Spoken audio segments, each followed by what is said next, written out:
ஆழ்வார் எம்பெருமானார் ஜீயர் திருவடிகளே சரணம். ஆச்சாரியன் திருவடிகளே சரணம். எம்பெருமானுடைய திரு கல்யாண குணங்களை எல்லாம் ஒன்று திரட்டி ஆள வந்தார் ஸ்தோத்திர ரத்னத்துல ஒரு ஸ்லோகத்துல மிக அழகாக காட்டி கொடுக்கிறார். வசி வதான்யோ குணவான் ருஜு சுச்சிஹி அப்படின்னு. இதுல தலையான குணம்னு கிருத்தஜ்ஞகா என்கின்ற குணத்தை சொல்கின்றார். இது நம் போன்ற சேத்தனர்களிலே முதன்மையான குணம். கிருத்தஜ்ஞகனா நன்றி மறவாது இருப்பது, செய்த உபகாரத்தை நினைவிலே கொள்ளுவது, அந்த உபகாரத்தை ஸ்மரித்திருப்பது, இதுதான் கிருத்தஜ்ஞதைன்னு சொல்றோம். இது நம் போன்ற சேத்தனர்களுக்கு இது சரியான முதன்மையான குணமாக இருக்கும். ஏன்னா நமக்கு யாராவது உபகாரங்கள் செய்திருப்பார்கள், அந்த உபகாரத்தை நாம் மறக்காமல் அதை ஸ்மரித்திருக்க வேண்டியது அப்படின்னு சொல்றது. ஆனால் நம்மாலே எம்பெருமானுக்கு ஏதாவது ஒரு உதவி என்றோ அதை எம்பெருமான் அதை ஸ்மரித்திருக்க வேண்டியது என்பதோ அவசியம் கிடையாது. இருந்த பொழுதிலும் எம்பெருமானுக்கு இது குணங்களிலே தலையானது என்ன பூர்வர்கள் காட்டுகின்றார்களே.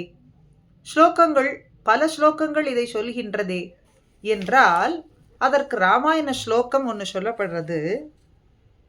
ந ஸ்மரத்ய மவகாரணாம் சதமபி ஆத்மவத்தையா கதஞ்சிதூபகாரணே கிருத்தே நைக்கேன துஷ்யதி அப்படின்னு ராமாயண ஸ்லோகத்தை கொண்டு இங்கே நிர்வாகம் பண்ணியிருக்கின்றார் ஆளவந்தார்.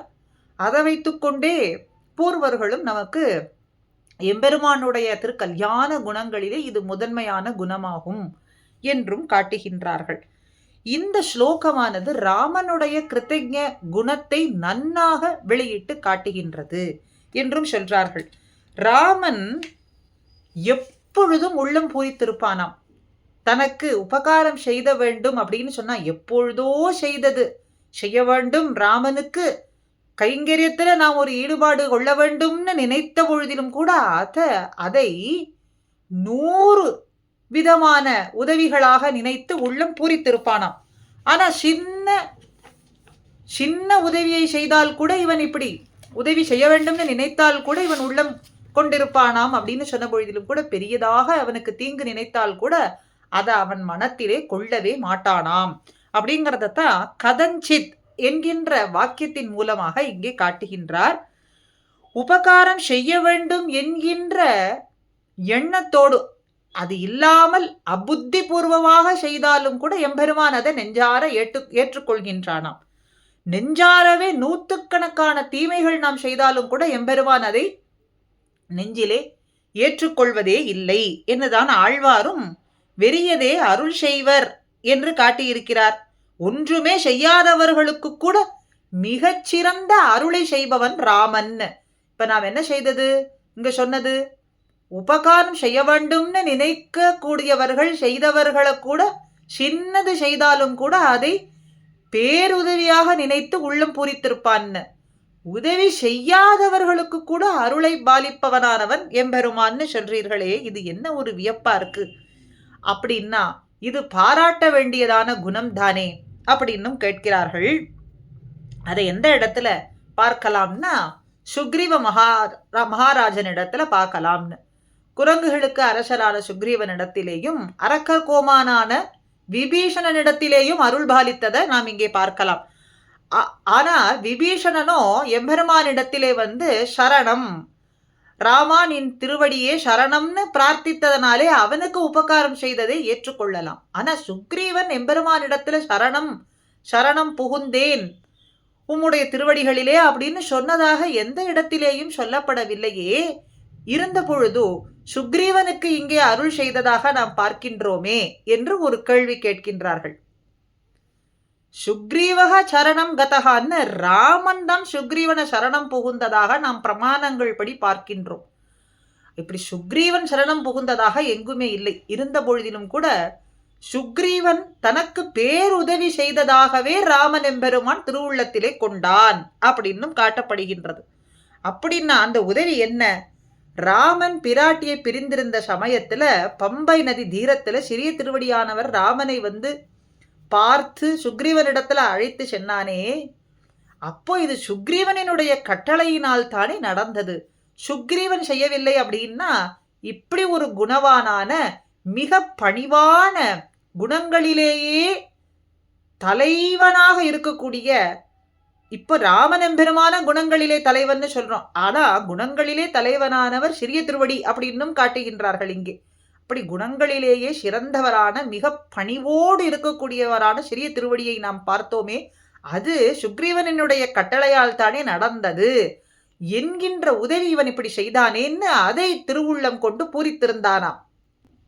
சிறிய திருவடியானவர் நான் சுக்ரீவ மகாராஜாவினால் அனுப்பப்பட்டவன் அப்படின்னு சொல்ல அதை உஷா துணையாக கொண்டு தன்னுடைய காரியம் நிறைவேறும்படிக்கு ராமன் எண்ணினான். அப்படிங்கிறதுனால இந்த கிருத்தஜ்ஞத குணத்தை கதாபூர்வமாக இங்கே ராமாயணத்திலே நாம் பார்க்கின்றோம்.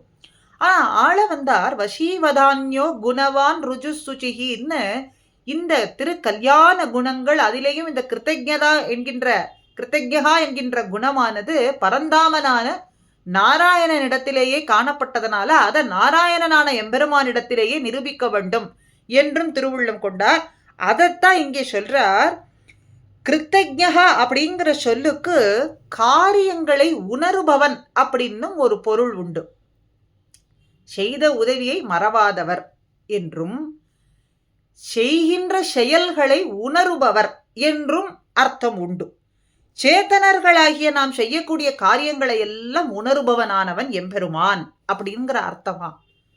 அனந்த கோடி ஜீவராசிகள், அண்ட கோடிகளிலே கோட்டானு கோடி அண்டங்கள்ல இந்த ஜீவராசிகள் எண்ணற்ற கணக்கில் இருக்கிறது. அத்தனை ஜீவராசிகள் செய்யக்கூடியதான செயல்களை எல்லாம் உணருபவன், அறிந்திருப்பவன் அப்படின்னு சொல்றதா இங்கே என்ன, அதை மேலே விவரித்து சொல்றார். சர்வேஸ்வரன் நம் போன்ற சேத்தனர்களை செய்கின்ற காரியங்களை எல்லாம், நாம் செய்யக்கூடிய காரியங்கள்லாம் தனக்கு உருப்பாக்கி கொள்வதற்கு, நம்ம எல்லாம் அவனிடத்தில் சேர்த்து கொள்றதற்காகத்தான், அப்படிப்பட்ட காரியங்களை செய்வதற்காகத்தான் சாஸ்திரங்களை எல்லாம் கொடுத்து வைத்தான் என்றுதான் பூர்வர்கள்லாம் நமக்கு சொல்றார்கள். அவர்களுடைய வாக்கு அது. அப்படி அவனிடத்தில் சேருவதற்காக நாம் செய்ய வேண்டிய காரியங்களுக்கு சுக்ருதம் என்றும் அர்த்தத்தை சொன்னார்கள். சுக்ருதம்னா என்னது? நன்றாக செய்யப்பட்டது அப்படின்னு பொருள். அப்ப நாம் செய்யக்கூடிய காரியங்கள்ல நன்றாக செய்யப்பட்ட காரியங்கள் அப்படிங்கிறதுக்கு சுக்ருத்தம்னும், நன்றாக செய்யப்படாதவை அதுக்கு துஷ்கிருத்தம் அப்படின்னும் சம்ஸ்கிருதத்திலேயும் நல்வினை தீவினை என்றும் தமிழிலே சொல்லப்படுறது. இப்ப இங்க சுக்ருதத்தை எடுத்துக்கொண்டோம் அப்படின்னு சொன்னா ஞாத்த சுக்ருத்தம்னும் அஜ்ஞாத சுக்ருத்தம் அப்படின்னும் 2 வகைப்படுகின்றது. அதுல முதல்ல ஞாத்த சுக்ருத்தங்கள் பல வகைப்படுவது. தவம் செய்யறது, திருக்கோவில்களிலே விளக்கு எறிவதற்கு செயல் செய்வது, திருமாலை கட்டுவது, பெருக்குவது, துடைப்பது, எம்பெருமானுக்கு வேண்டிய காரியங்களை எல்லாம் செய்யறது, பகவத் சேவை செய்யறது, பல திவ்ய தேசங்கள்ல நந்தவனம் அமைப்பது, அப்படி பல திவ்ய தேசங்கள்ல பல திவ்ய சேவை செய்வது, பேராயிரம் ஓதுமின்கள்னு பகவன் நாமாவை சொல்லுவது, இது எல்லாம் இப்படிப்பட்ட காரியங்கள் இது செய்கின்றோம் அப்படின்னு மனஸ்கரித்து கொண்டு தெரிந்து செய்ய வேண்டிய காரியங்கள், தெரிந்தே செய்யக்கூடிய காரியங்கள் எல்லாம் ஞாத்த சுக்ருத்தம் அப்படின்னு சொல்லப்படுறது. நமக்கு தெரியாமல் விளையும் நன்மைகள் தான் அஜ்ஞாத சுக்ருத்தம். தெரிந்து செய்யக்கூடிய காரியங்களுக்கு விளையும் நன்மைகளை ஞாத்த சுக்ருத்தம்னும், நமக்கு தெரியாமலேயே விளையும் நன்மைகளை அஜ்ஞாத சுக்ருத்தம் அப்படின்னு சொல்றோம். இப்படி பார்த்து பகவத் சேவை செய்வது, பகவன் நாமாவை சொல்றது, இப்படி எல்லாம் தெரிந்து செய்யக்கூடிய காரியங்கள்ல ஞாத்த சுக்ருத்தம் அப்படின்னு சொல்றார்கள். ஸ்ரீவச்சன பூஷணத்திலே சாஸ்திரமும் விதியாதே நாமும் அறியாதே இருக்கிற வித்தை சுக்ருத்தம் என்று நாம் பேரிடுகிறபடி என்னென்னில் நாமன்னு ஈஸ்வரனன்னு கேட்டிருக்கையாயிருக்கும் என்று ஒரு வாக்கு.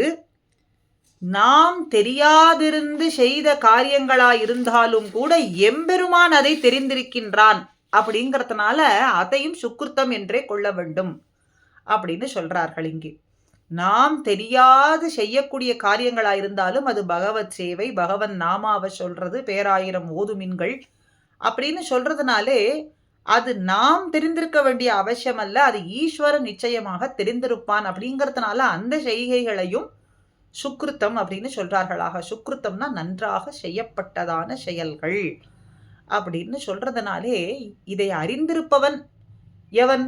நாராயணனான எம்பெருமான் பரமாத்மாவானவன் அப்படிங்கிறதுனால அவனிடத்துல முதன்மையான குணம் இது கிருத்தஜ்ஞகா என்று ஆள வந்தார்.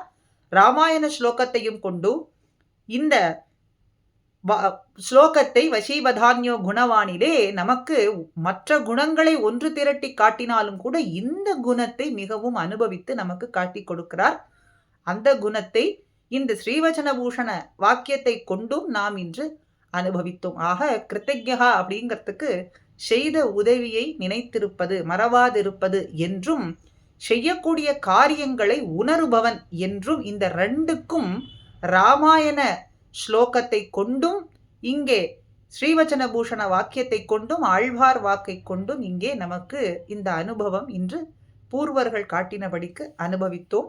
தொடர்ந்து இதுபோலே அற்புதமான அருமையான அனுபவங்களை ஆச்சாரியர்களினுடைய கிருபையாலே தொடர்ந்து அனுபவிப்போம். ஸ்ரீமதே ராமானுஜாய நமஹா.